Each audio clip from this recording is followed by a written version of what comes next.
Ladies and gentlemen, in this RedGamingTech.com video we have some news on Mirror's Edge 2. Specifically that the sequel that's planned is simply not possible on the current generation consoles. In other words, Xbox 360 and the PlayStation 3. Patrick Söderlund was recently conducting an interview, and he said that despite the fact that they went through many ideas for a sequel to the title, they finally settled on one that was basically impossible to do with current generation hardware. And he said, and I quote, "I'll be honest with you, we've been looking at Mirror's Edge for many years and had small prototypes, teams and incubations around what it could be. But it wasn't until Sarah Jansen, who is now the producer on it, came to me and called Carl Magnus and said, listen, I have an idea for what it could be." She presented a vision so inspiring that we were like, we have to build this now. The interesting part is that the game that could only be built on Gen 4, and it was cool. I like that because what they're doing, it's not possible on the current generation.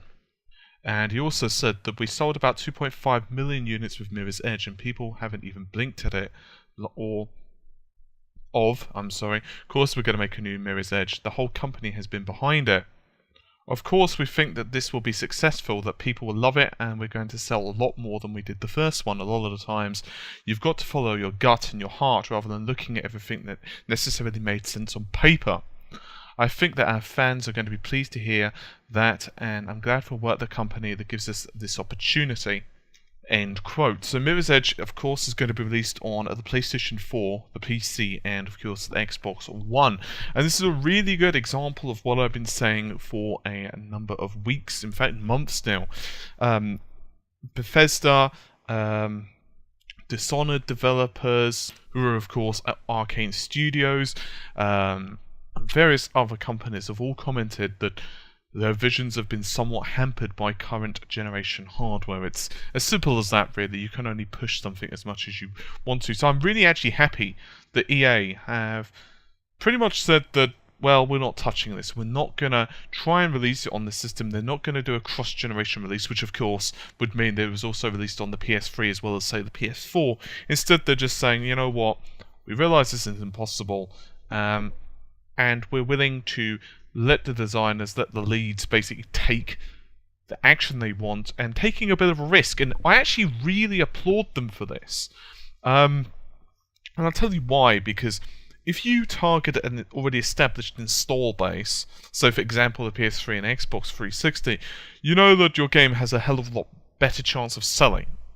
It's that simple. And I'm quite happy that EA have said, you know what, we're going to take a riskier direction with Mirror's Edge 2, which it is, because the game's not exactly proven itself. It's not like it's something like, oh, I don't know, like a Battlefield. It's not like it's something like StarCraft. Just use, just completely random examples, of course, where you know that that thing is going to sell exceptionally well, regardless of the platform it is going to be on. People will actually buy a system for it. Like, for example, imagine if a certain, say, Call of Duty was not released on, say, the Xbox 360, people would automatically have to buy a PlayStation 4 or a PC or an Xbox One to play their game because people really love that title.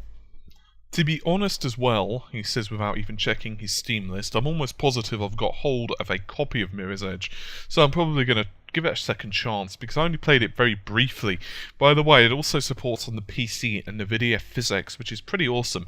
It does a pretty good job. It's a fairly strange game actually to play, and I think you have to be in a kind of certain mindset for it.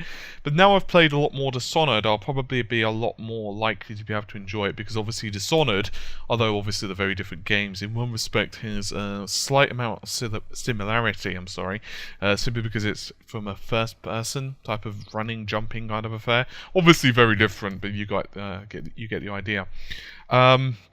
So yeah, I'm definitely going to check that out again. I think it's probably going to be cheap, no doubt, as well, because of the Steam sale that will be coming up very soon, which of course I will be covering rather in depth.